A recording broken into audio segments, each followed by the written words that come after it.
Hello and good evening. Welcome to another edition of the Savvy Street Show. Today we have three distinguished guests, and it is exclusively about politics, more specifically the US presidential election, which is less than 3 weeks away. My usual co host is writer, musician, and philosopher Roger Bissell, who will introduce the guests. Welcome to the show, Roger. Thank you, Vinay, and it's my pleasure and privilege to help out with this discussion. I'm really looking forward to it. I'll start in by introducing our guests. The first one, an award-winning science medical writer, Ruth Papazian, knew she needed a career switch when it became verboten to cover Hillary Clinton's obvious health issues in 2016. She's a lifelong political junkie, and she transferred her skills to political consulting, and she works with moderate and conservative Democrats running to unseat progressive incumbents in New York City. Hi, Next, thank you Ed. for having me tonight. Yes, you're welcome. Ed Mazlish has been a student of political campaigns since the Reagan-Carter election in 1980. He has run for political office in New Jersey and was a delegate for Ted Cruz's presidential campaign in 2016. He currently co-hosts a podcast called the Conservatarian Exchange. Did I get that right? Conservatarian Exchange on the Liberty You got it Block, exactly right. great, which is available on most podcast platforms. Welcome, Ed. Thank you, Roger. Nice to see you all. Good to see you. And lastly, there's David Harriman. David has worked as a physicist and as a philosopher. He is the author of The Logical Leap, a book that explains the scientific discovery process. He is an expert on the philosophy of Ayn Rand, who was an advocate of individual rights and a passionate opponent of totalitarian government. Welcome to the show, David. Oh, thanks for inviting me. Sure. Okay, thank you all for coming here. Let me jump on to the first question. I had an observation which I relate to Ruth and David before the show. CBS News published a poll of their viewers, and they admit it's slightly biased, of the performance of Vance and Walz in the debate. So Vance had an unfavorable rating of 54%, went down to 47. 7 points, but his favorable rating jumped from 40 to 49, with the rest obviously undecided. So he can handle legacy media quite well, it seems. So here's the question: if you had been Trump's campaign manager all along, would you have done more legacy media with Vance and rallies with Trump, or have Trump interviewed by Elon Musk? How about you, Ruth, first? Well, I think that Trump is going to be Trump, as we all know, and the rallies are his métier. Vance, after he became the vice presidential nominee, showed us that he is very adept at handling a hostile media. And as far as sending him out to do the media interviews is great, because they try to bait Trump, they try to get under his skin, and sometimes they succeed. He always takes the bait, especially if they talk about crowd sizes, things like that. Vance is very disciplined, and he sticks to the topic, and he can actually turn questions around back onto the hostile interviewers. What he did with Martha Raddatz the other day was fantastic. He said, Martha, are you listening to yourself? Only some apartment complexes have been taken over by Venezuelan gangs. That was brilliant. It made her look just so clueless and elitist. So they should, as far as media goes, they should keep doing what they're doing. However, see, Kamala Harris has the problem that she still hasn't locked down her base, so she has to keep campaigning to them. And Trump's base is pretty tight. So really, at this point in the campaign, as somebody who does do campaigns, I am looking for Election Day and towards the early voting period. Trump's base is solid. Relational organizing should be easy for him. So at this point, they should be recruiting their unpaid volunteers to go out there into their own communities and harangue their co-workers, neighbors, congregants, everybody they know personally. Personally, that's the relational part, to get out to vote. At the same time, paid staffers should be going down to the hurricane impacted areas and helping displaced Republicans vote. That might mean giving them information about new procedures. It might mean helping them gather any documentation or forms they might need, even driving them to the polls. They need to get out every single vote. The race looks like it's tight, and every vote counts. So right now, if I were Trump's campaign manager, I would be getting everybody out there to vote. And in the early voting period, I think at this point in early voting, North Carolinian Democrats have outpaced Republicans by 25%. So you've got to close the gap. Wow. Ed, what would you do differently? Well, geez, I don't know where to start, but as far as maximizing your votes, I think for me, elections are won by base turnout. The conventional wisdom, especially in Republican circles, is to appeal to the middle and to the moderates, which Trump has done, particularly on the issue of abortion. I think that's hurt him considerably. I don't know if it's going to cost him the election. It doesn't look like it's going to cost him the election, but I think that his positions on abortion have not spoken to the base of the party. I don't think that anybody on the abortion rights side of the spectrum is going to vote for a guy who brags about overturning Roe v. Wade. So I don't think he gained himself any votes. I think that he's hurt himself, that there are some single issue pro-life voters that won't vote for him as a result.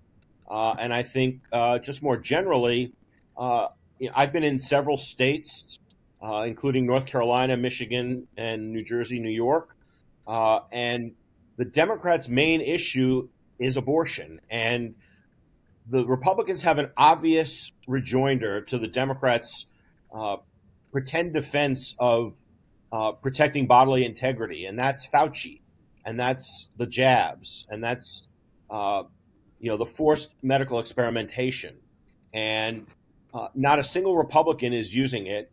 I can only conclude that that's coming from the top because Trump doesn't want to disavow Operation Warp Speed and doesn't want to take any responsibility for Fauci or any of those decisions. I understand that decision. That's Trump's choice. You're asking me, what would I do differently? I think that's a mistake.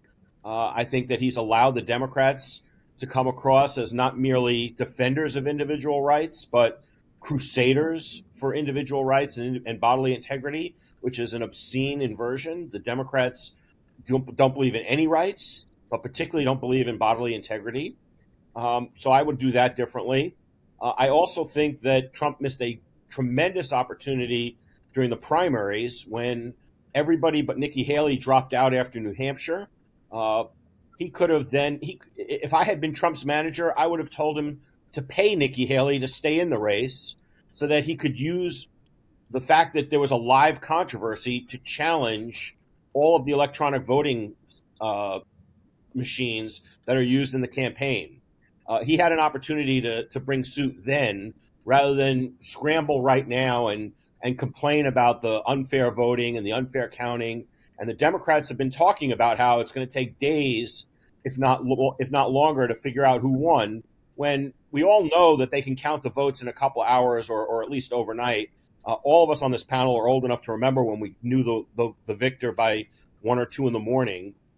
There's no reason why electronic voting should take longer rather than shorter. And Trump could have, if I had been Trump's campaign manager, and not just if I had been his manager, I was saying it at the time, he should have brought lawsuits during the primary to challenge the electronic voting systems during the primary. And as long as Nikki Haley was in the race, it would have been a live controversy, and the courts couldn't have rejected it on the basis of lack of standing or lack of live controversy. So those are the two things I would have done differently if I had been Trump's campaign manager. Thank you, Ed. Very, very insightful. David? Well, first of all, I want to say that I'm not a political consultant and I won't go into that kind of detail. I'll say Trump already engages in more rallies and interviews than Harris. So he has put himself out there. Now, he does face an obvious problem, which is the bias of the mainstream media. And so it's hard for him to get fair interviews. I mean, Harris can go on any mainstream media show and she gets thrown softball questions and she can just, you know, giggle her way through this love fest. Um, and that's really what it amounts to. So uh, she has a very easy time with that. Whereas imagine Trump, going on CNN for an interview. Um, I mean, they would just be attacking him like pit bulls. So, you know, he, um, he has that problem that Harris obviously doesn't have. So let me see. I want to.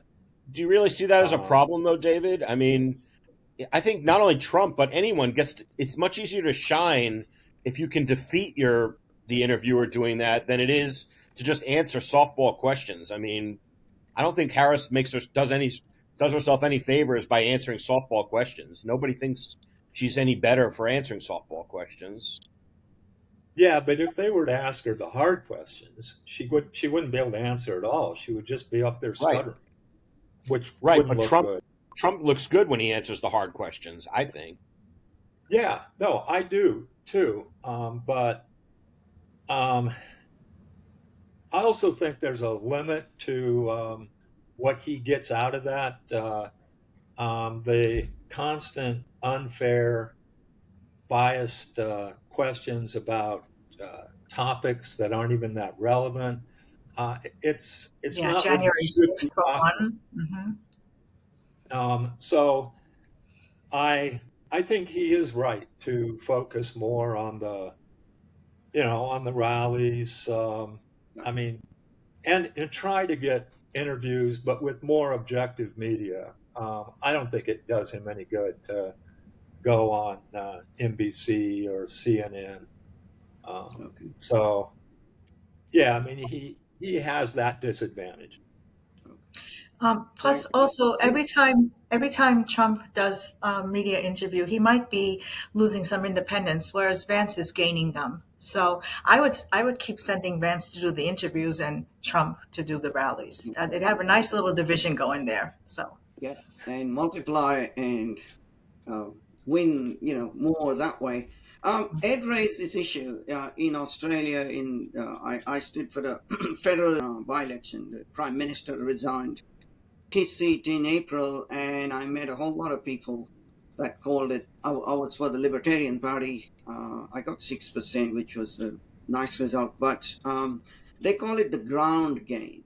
And here in Australia, everyone has to turn up with their ID, driver's license, or passport to show at the voting booth. It's all done manually. It's counted twice. We're all allowed to have cross checkers. Each party is allowed to have someone cross check each poll booth's results manually. Uh, so, is there something that the Republicans can do? And it was Ed's question, so I'll go to Ed first, to ensure that the ground game is up to scratch or is as good as the Democrats? Is there anything we can do? No, because the Republicans don't cheat, and the Okay. Republicans don't. The Republicans don't ballot harvest the way Democrats do.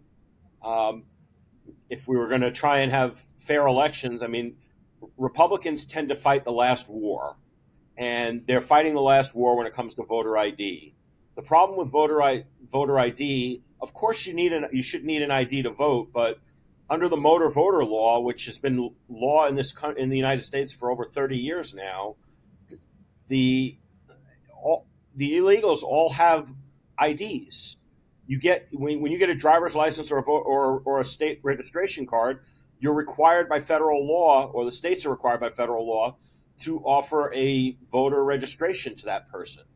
And those people are all being registered to vote. Most of them don't understand voting, and to the extent they do understand voting, they know that they have to stay away.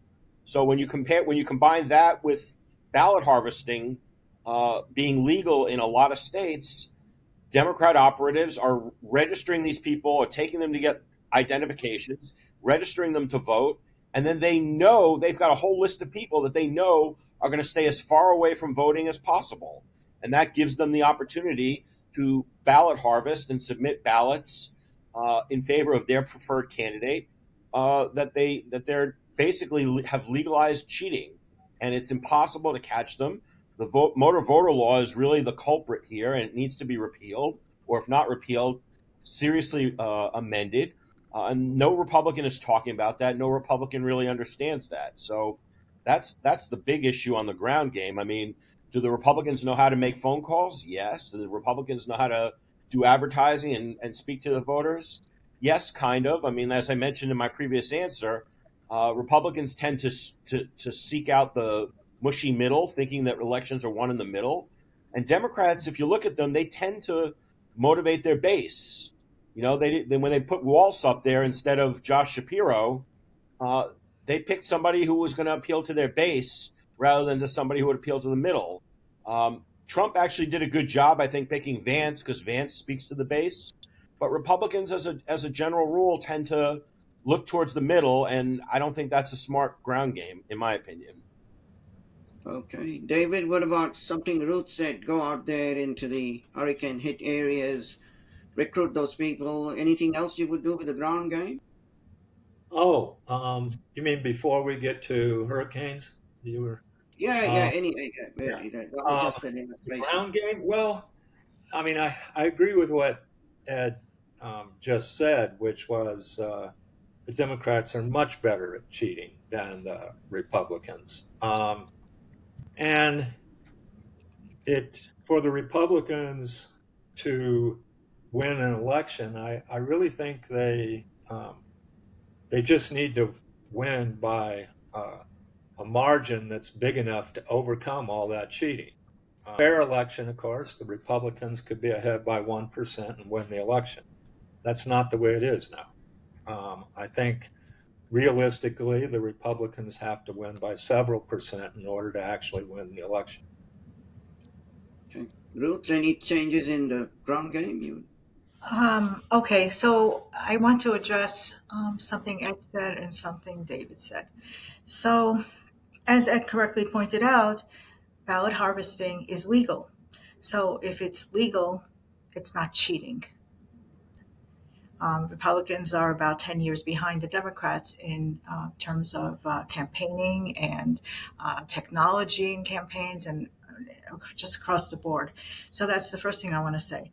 And then as far as the kind of massive cheating that David's talking about, I take a contrarian view on this. Although I have to say that, just as an aside, I've been a Democrat, I've been a Republican, now I'm an independent. So I've been all over the place, but I am now an independent to stay. But as far as this too big to rig and elections stolen and things like this, I really don't believe that that is possible because it would take a massive conspiracy of thousands and thousands of people to flip key districts in swing states to swing the whole state.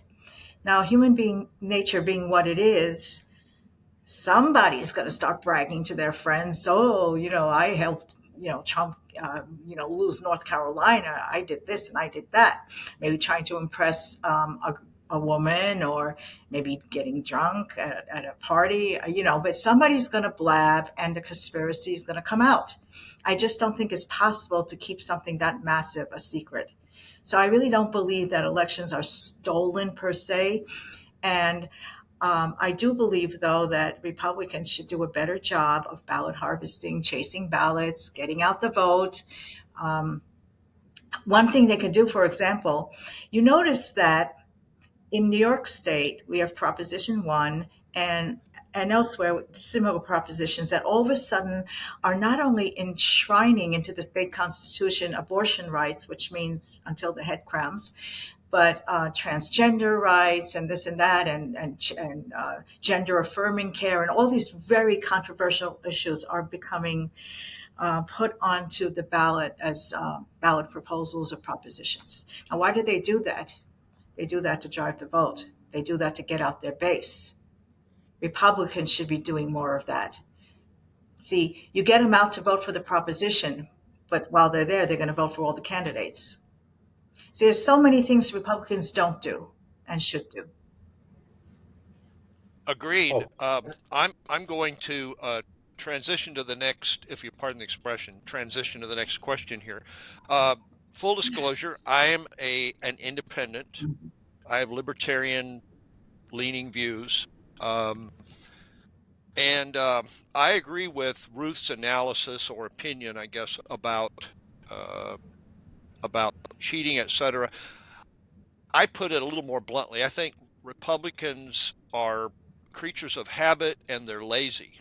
And maybe that's not fair to some of them, but in general, ground game to them sounds like a football game, and it's something that they don't do. They'll send money. Maybe they'll work at the polling place.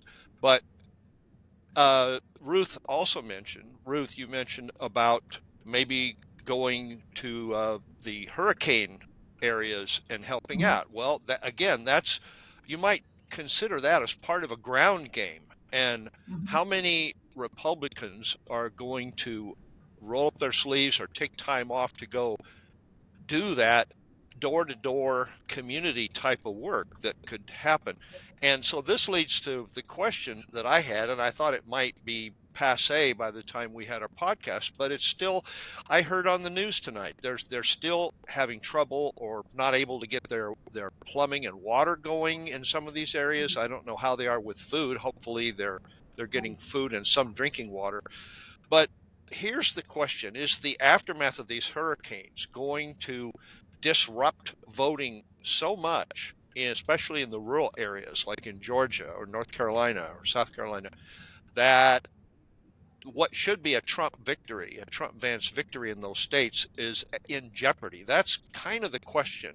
And along with that is the fact that Biden and Harris have been so lackluster in their response. Is that going to hurt them in those areas? So how do you think that's all going to cash out in terms of how it's going to move the results in those two states in particular? Let's start with David. yeah, I don't think that the hurricanes will have a major effect on the election, but I do think that Kamala Harris missed a major opportunity there. I mean, when there's a national disaster and it's not handled well, it usually hurts the incumbent, not the opponent. And the fact that when Hurricane Helene hit and was roaring across those states, wiping out towns and killing people, that Kamala Harris was partying in Hollywood with rich friends, that doesn't help her. I mean, she came across looking really bad there, I thought. Now, what her campaign managers should have done, he should have got her out to the hurricane areas. He should have put kittens up in trees, had her climb up the tree, rain pouring down on her, branches of the tree whipping around, and then showing her rescue that kitten. Now that they missed that opportunity, and I think the campaign manager should be fired. Something Waltz would do, I think. David, I think that's so true. I think she's got this gated community kind of mentality or something. You remember when she went down to the border, so-called, but she didn't go anywhere near the border. She was just in El Paso, and she didn't actually go down and even look at what was going on. It's like, well, she'll show up at the airport or she'll go to the city hall or something, but she doesn't go where all the dirt and grime and flooding and damage and suffering is. Yeah, and that's a big contrast with Trump. Yep. Trump goes right to the border. He talks to all the Border Patrol agents. I mean, if you asked all those Border Patrol agents who they were going to vote for, I'm pretty sure it'd be 90% Trump. Oh yeah. So it's no, I mean, look, Kamala Harris is part of this elite. She's at home in Hollywood parties. She's not at home in these other places. Okay. Ruth, you're next. Well, I think that if Republicans are going to have problems voting in these hurricane ravaged areas, well, so will Democrats. Now, the question is, what do the campaigns do about it? So, right now, there are, as I said before, 25% more North Carolinians have voted than Democrats than Republicans. Well, they were in the hurricane too. So I mean, what are they doing that the Republicans aren't doing? That's the first thing. But in terms of, I do think that it will have some effect on Kamala Harris's popularity because it showed that she can't handle a crisis. It also showed that Democrats like to portray themselves as the party that cares. They're people oriented and they help everybody in need, et cetera, et cetera. She was so callous throughout this whole thing, just didn't seem to be caring at all, even not even about appearances. She was completely unconcerned about the plight of those people and didn't know what to do to help out. One thing I would like to say also, just to go back to the stolen vote situation, if you are a Republican who passes up 10 chances in a row to vote early, because most early voting periods are about 10 days.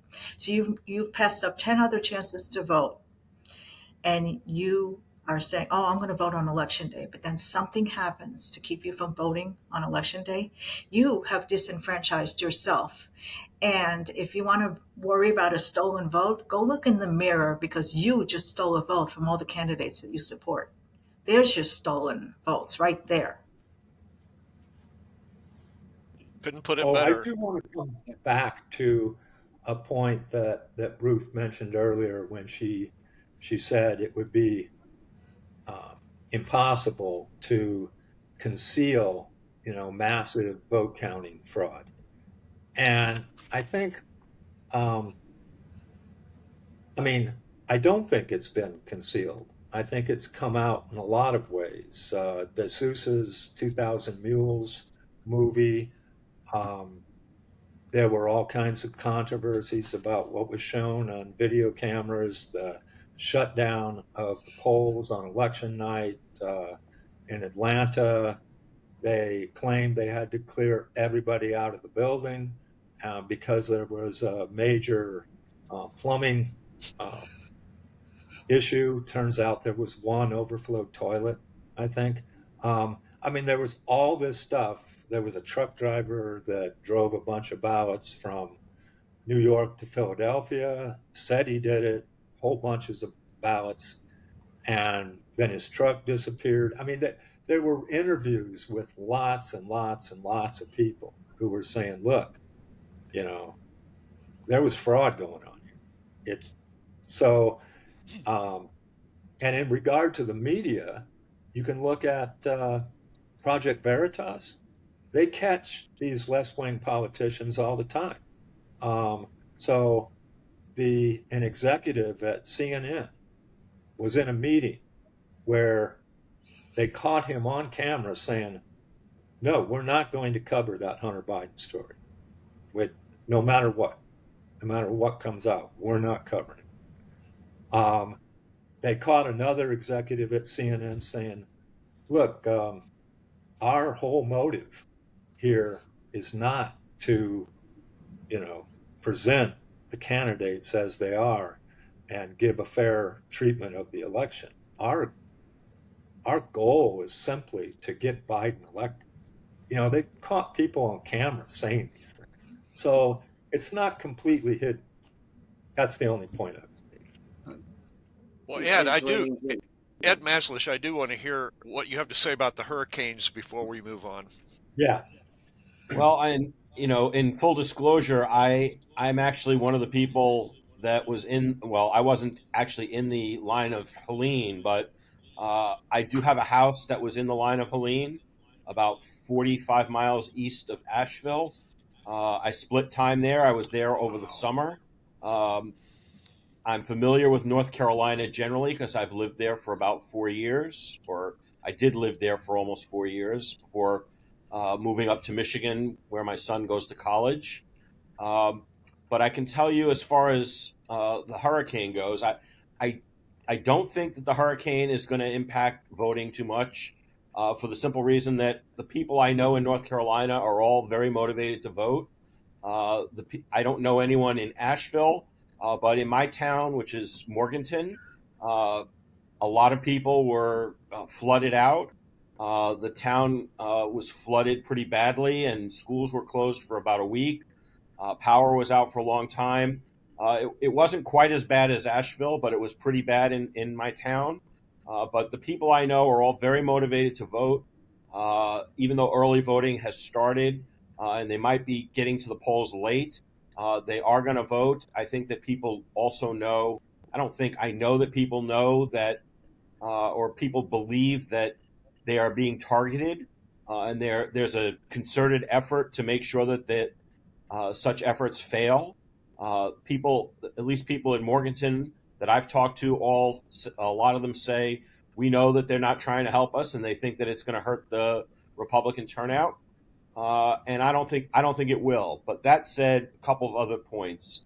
Number one, I agree with David in particular that Kamala Harris missed a great opportunity. But I will also say that the Republican gubernatorial candidate, Mark Robinson, has been in the process of imploding for a couple months now. And he is going to drag down the ticket in North Carolina. I don't know if his implosion is going to be sufficient to drag Trump down and give the state to Kamala Harris. It seems to me, just over the last week or two in particular, that Trump is widening his lead and that Trump seems to be pulling away, not just in North Carolina, but generally. But to the extent that Trump might not win North Carolina, I think it's going to be much more attributable to the implosion of Mark Robinson's campaign than it will be to the Hurricanes. I'm less familiar with what's going on in Georgia, so I don't really want to speak to it other than to say that I think that the mentality is going to be the same there as it is in the part of North Carolina with which I'm familiar. Namely, I think people know that they're not going to be, that they don't want to be disenfranchised. Um, and just one other thing, as far as Ruth was saying, I can tell you, at least in North Carolina, there are a lot of Republican activists that have actively encouraged people not to vote early because they believe that Democrats are going to cheat and that by voting early, you're giving the Democrats information as to how many votes they need to cheat. I have been solicited in particular by a few well-known activists to not vote before about 2:30 or 3 o'clock on election day. I think Ruth's advice is exactly right that you never know what's going to happen on election day. You could be sick, you could have a storm, your kid could be sick. Who knows?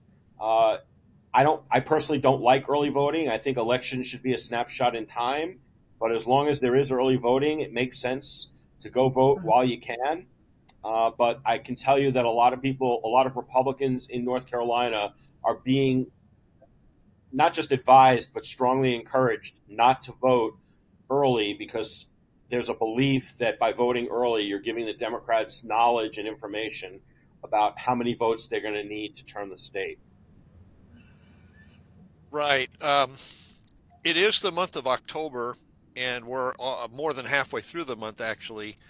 And we always wonder, well, is there going to be an October surprise, whether it's a good thing, a bad thing, even a disaster? I mean, we're going beyond hurricanes now. What about something that might be so huge that it could delay or really seriously impact the election, even how the election is conducted, like a war?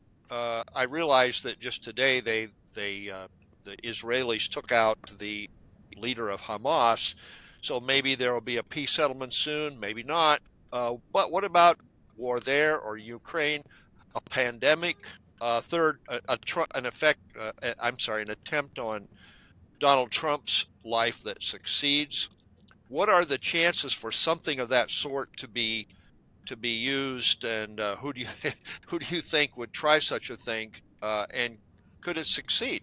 Could it succeed to the point where they would declare a national emergency and say, "Well, we're just going to have to postpone the election"? Ruth, I want to hear your thoughts on this first. I just cannot conceive of something like that happening.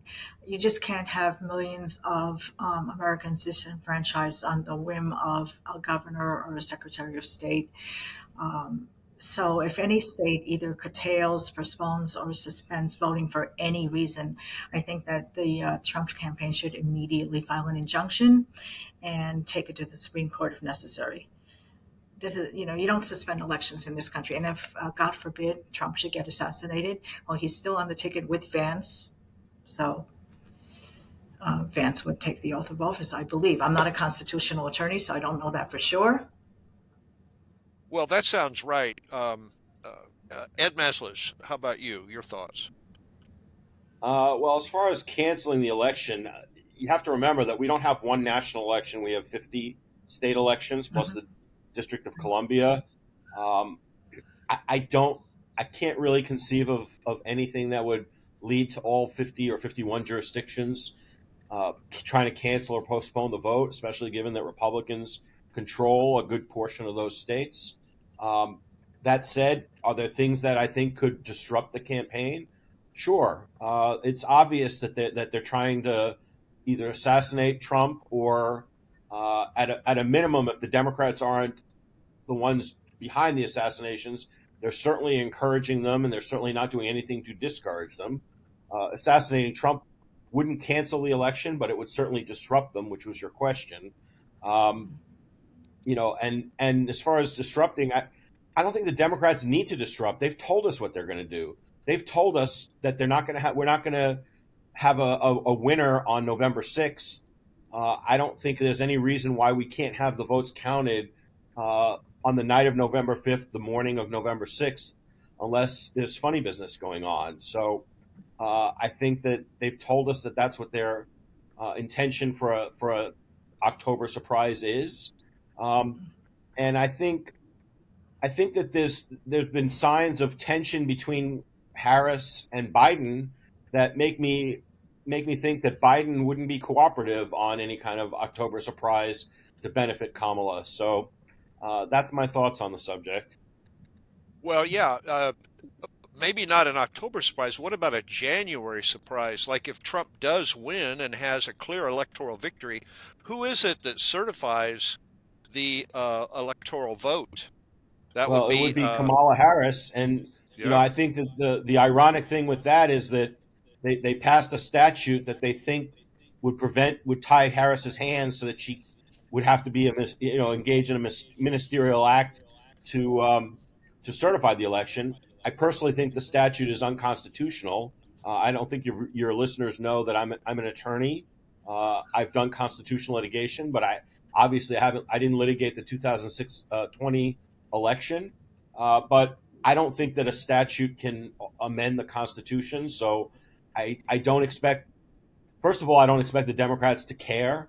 The Democrats don't care about the Constitution anyway, but insofar as they had to litigate it, I think that they have a decent constitutional argument that the statute that purports to tie Kamala Harris's hands is itself unconstitutional. But in the end, I don't think they care. They only use the Constitution when they think it benefits them. If it doesn't benefit them, they ignore it. Yeah, I agree with Ed. Obviously, the whole pandemic thing is, that ship sailed. The war, it would have to be a full-out nuclear war involving the United States. That's not going to happen. So what it comes down to is two things. First, assassinating Trump, which is I mean, it's a real possibility, I think, that another attempt could be made. I mean, there's already been two failed ones. The first one failed really by a fluke. Um, him turning his head at the last moment. So the uh, that's a real possibility, and the Secret Service is doing very little to try and protect him. So it's obvious to me the Democrats would love it if Trump got killed. Um, the I mean, and the other thing Ed said that I think is good is um, that, in a sense, the Democrats have already announced that they've postponed the election by saying that, well, it's going to take us a couple of weeks just to count the votes. So, I mean, until the vote counting is done, the election isn't done. So, Right, and Hey, Jamie Raskin said that if Trump did win, they were going to use the 25th Amendment, not the 25th, the 14th Amendment against him and declare him unqualified by reason of insurrection. which he was never charged with, and I think the Supreme Court might say something about that. Correct. yeah. Well, first of all, you mean what the mainstream media called the worst insurrection since the Civil War? Right. Yeah. Roughly equivalent to the Civil War, supposedly. Now, they Not arrested a confident. bunch of Sorry, David. Go ahead. they arrested a bunch of people that were guilty of, you know, general disturbing the peace and trespassing and stuff. Those people, without trial, got held in prison for a year, right? So the Democrats are taking political prisoners for the first time in our nation's history. And that is the travesty of justice here, not the fact that people, what happened on January 6th. What happened in the aftermath was, 100 times worse than what happened on January 6th. I just wanted to add that Yeah, I just wanted to add that I'm not confident that the Supreme Court would step in, Ruth. They might, and I think they should, but I think it's 50-50. I think that they could easily decide that this is a political question that the political branches have to decide. Even the case that they decided, in favor of Trump a while back, ultimately they said that this is a political question that Congress has to decide, and without Congress having decided, they weren't, they weren't going to let the states override Congress. But if Congress goes and affirmatively says, well, we're not certifying Trump, we find Trump to have been an insurrectionist. I mean, I think Yeah, but that if they cite the 14th Amendment, it becomes a constitutional issue. If that's I what they're agree, hanging but this I whole think trust me, I agree with you. And if I were on the court, I would take the case. I would say that it's not a political question and the court should resolve it. But I can see the court saying, if Congress speaks, we defer to Congress. And if that's what Congress does, then that's a decision for Congress. And that might not even be the wrong decision, even though Congress would be wrong. I mean, under our system, I don't think that the court is supposed to overrule Congress.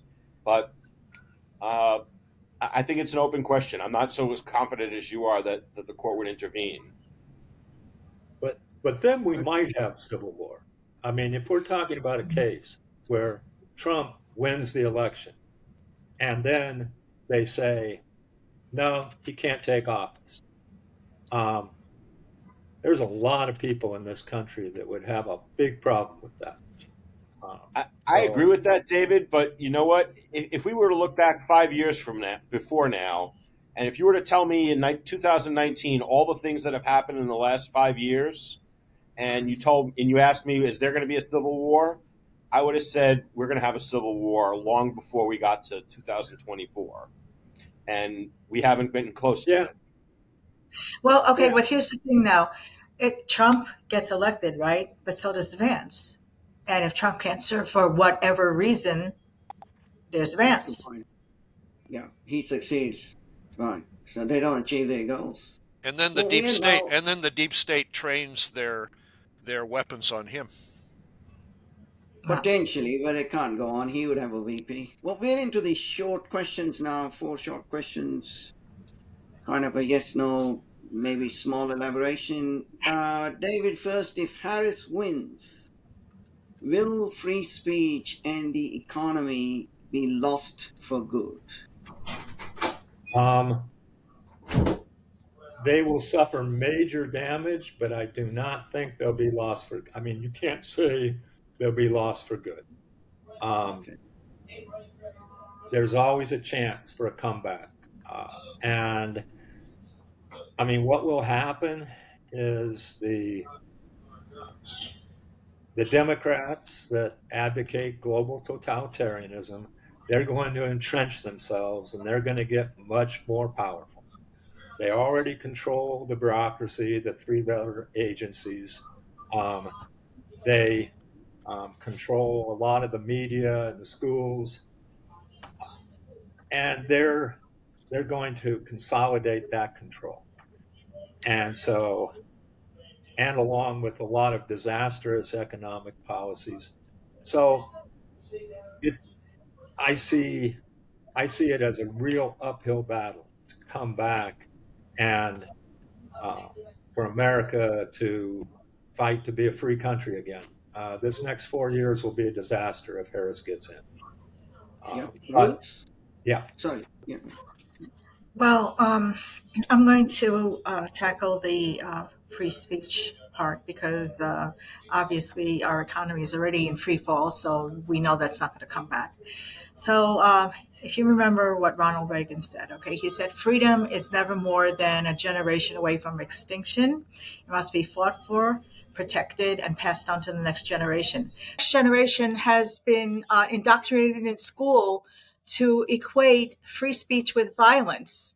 So, who's going to protect our freedoms once we get them back? And I think that the pandemic showed how completely and quickly the government can deprive people of their fundamental rights and control them through fear and through government might. So I'm thinking that if Ben Franklin were alive today, he would say that we don't deserve liberty. Sorry, Ed, you wanted to Okay, finish your answer? I'm so I'll so just finish sorry. my. That's okay. To finish my thought, Ruth, I had said that no political battle is ever permanently won or permanently lost, and I said Republicans don't seem to understand that, especially because when they win battles, they think that they've won them permanently. And the example I was in the middle of when you came back on was they defeated Hillary Care in 1994, and they weren't prepared for Obamacare 16 years later in 2010. Uh, that said, I think that if we lose, if Harris wins, she's going to do an enormous amount of damage. How long it's going to take us to recover, I don't know. We had 1,000-year dark ages. I don't expect to live for 1,000 years. So, for all intents and purposes, it might be for the rest of my life. Uh, but all we can do is all we can do, and you just have to fight the best that you can. yeah. Oh, I mean, I agree with you. But Ruth makes a really good point that I mean, the key obstacle maybe is free speech. I mean, if the Democrats can shut down free speech, uh, it's going to be really hard to fight. Yep. Yeah. So Yeah. um, that's, people can want to fight, they can have the courage to fight.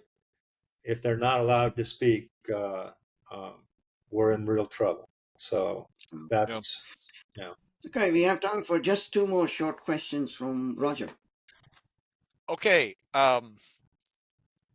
Context is always very important. And as the sainted Donald Rumsfeld reminded us, when you're in a war, you don't fight the war with the army you'd like to have. You fight the war with the army you do have. And so the candidates that are on the ballot for November 5th are the ones we do have. But let's drop context for just a minute. Think of your dream ticket. I want to start with Ed. If Democrat, Republican, Independent, whatever, who would you like to see have been on the ballot for November, and for whatever reason? Just let's keep these short answers, and we'll just go around the circle. Ron DeSantis, hands down. He's shown just in the last 2 weeks, he single-handedly ended the longshoreman strike. He also did a heck of a job with Hurricane Milton. He shut Kamala Harris down from trying to grandstand on Hurricane Milton. DeSantis has shown himself to be an amazing executive. I think that he ran an awful campaign. He was afraid to attack Trump in the exact same way that Ted Cruz was afraid to attack Trump in 2016. I supported both of those men in 2016 and 2024, and it was very dismaying to me to see both of them be afraid to attack Trump. My dream ticket would be DeSantis and frankly Vance. I think Vance is a great candidate for vice president. The only real drawback is that he doesn't have experience. But to me, I think that's as much a positive as it is a negative. I don't really want somebody who's got a lot of experience. So that would be my dream. That would be my dream ticket this year, and hopefully that'll be the dream ticket for 2028. David. Trump, without doubt. I actually regard, I'm going to surprise people here. I actually regard Trump as one of the 10 best presidents in the history of the United States. I am a huge fan of Thomas Jefferson, James Madison, and so on. They lived in a very different era. James Madison would have no idea how to handle today's political climate and today's world. And whereas imagine, I can easily envision Trump when he's in these meetings with foreign leaders. He's pushing them around. They're not pushing him around. And I actually regard his character, which most people pick on. Most people are put off by the character, but they say, well, I'll vote for him because I like some of his policies. I actually think the character is his advantage. The fact that he is that tough guy, the fact that you can easily imagine him sitting down in a conference with Xi at China and kicking his ass, basically. Whereas I can't see that with these other candidates. So anyway, Trump is my man. Now, as far as others, I like Vivek Ramaswamy very much. He seems passionate, very intelligent. And I also like Rand Paul. He's a fighter. Ruth. Well, I think Trump was the only choice to be the Republican nominee because both he and MAGA Nation believe that there's unfinished business. Okay, he's got to finish his second term. I love Vance, but before he was chosen and I got to see his medal, I was thinking that RFK Jr. or Tulsi Gabbard might be good choices because they would have shaken up the deep state. But now that they're on Trump's transition team, they're going to make sure that his second administration is not stuffed with, deep staters who try to undermine him every step of the way. I think for 2028, I would like to see Vance DeSantis. That would be my dream ticket. 12 years of steady, competent leadership. Who could ask for anything more? Great. Okay. So we have the dream ticket question still remaining for Ed and David, isn't it? For 28. Oh, as I said before, I think Vivek and Rand Paul would be, I like both those guys a lot. Rand Paul was the only one that really fought Fauci and all the lies about COVID, which was a very, very big deal. That had to happen. That fight somebody had to stand up and do it, and he was the one. I think Vivek is obviously intelligent, very articulate. And to me, he doesn't seem like a compromiser. And this is my number one criteria when it comes to choosing Republicans, because they have a history of these moderates being compromisers that end up just giving in to the Democrats all the time. I mean, the last thing we want to do is end up with someone like Bush again. Bush was one of the worst presidents in history. He was as bad as Obama, in my opinion. So uh, we we need somebody who sticks to the principles and can't be turned. Ed, dream ticket for 28. Oh, Vance DeSantis, and I'm not sure in which order, but those two on the ticket. Okay. Well, I'll Uh, throw in yeah, my go on, Roger. I'll throw in Yep, my yep. my 2 cents worth. I like any of those four, uh, and it's hard to pick from them. I was very impressed with DeSantis for all the reasons that have been stated.